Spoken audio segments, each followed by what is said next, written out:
When we think of haunted dolls, our minds often conjure images of cracked porcelain faces and dead, glassy eyes. Victorian relics, cloaked in shadows, whispering secrets from the past. But not all haunted dolls look like they stepped out of a 19th century nightmare. Sometimes they come from the unlikeliest places.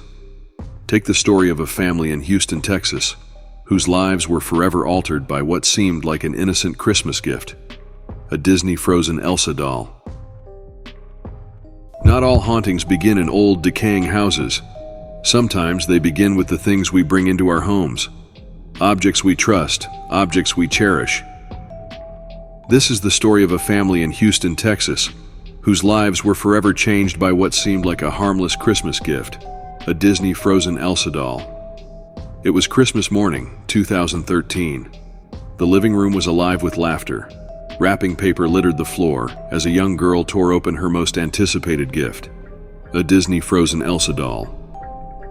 The doll smiled up at her, its bright blue dress glittering in the twinkling light of the Christmas tree.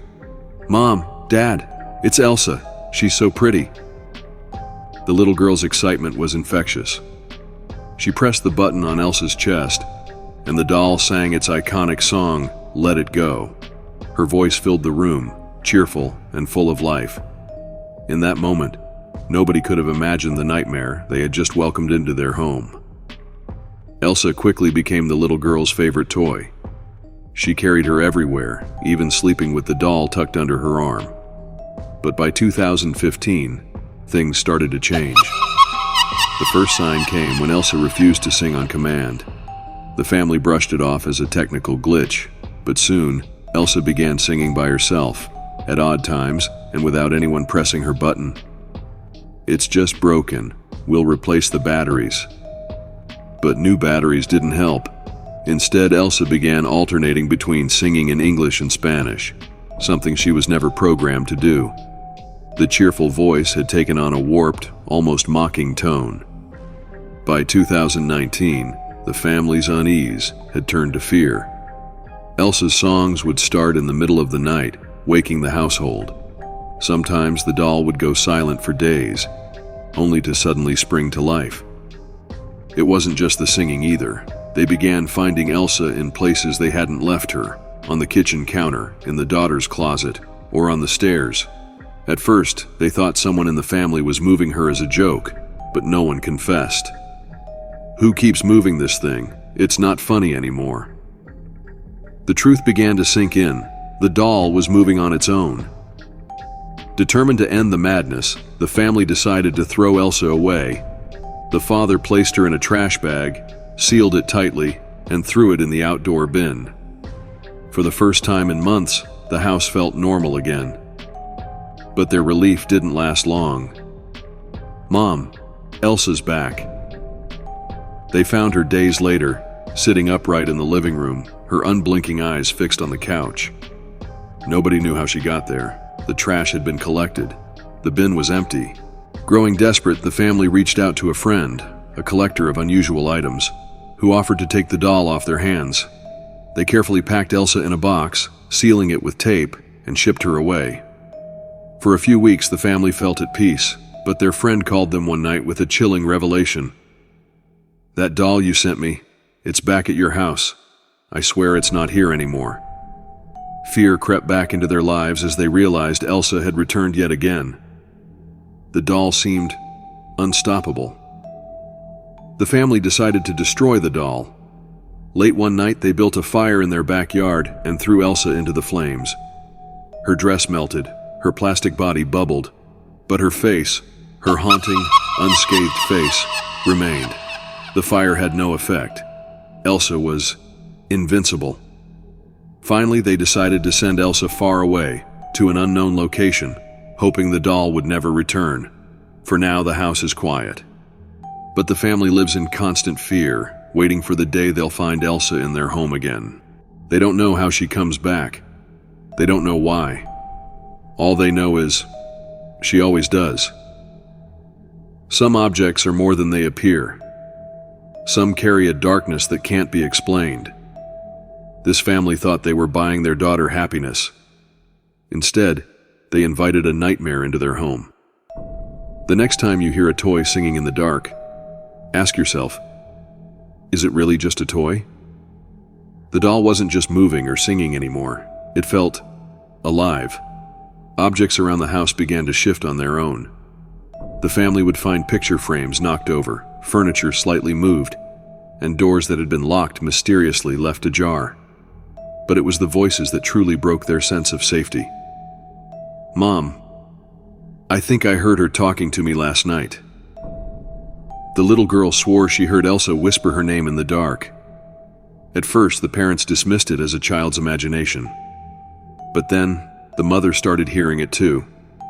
A faint, melodic voice calling her name from the shadows. The father, ever skeptical, brushed it off. That is, until he woke one night to find the doll sitting at the foot of their bed. Desperate for answers, the family began researching the doll, hoping to uncover some logical explanation for what was happening.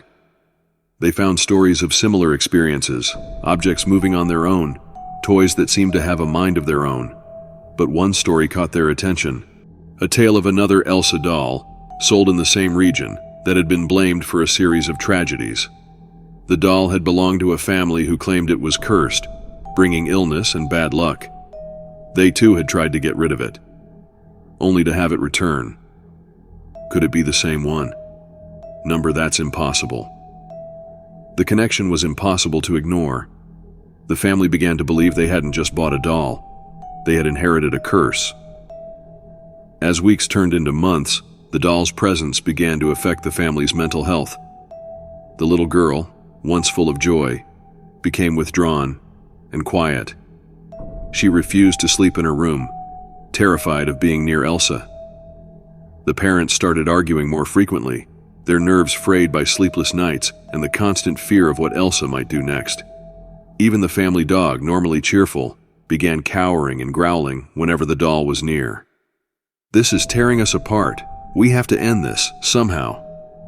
But how do you fight something you don't understand?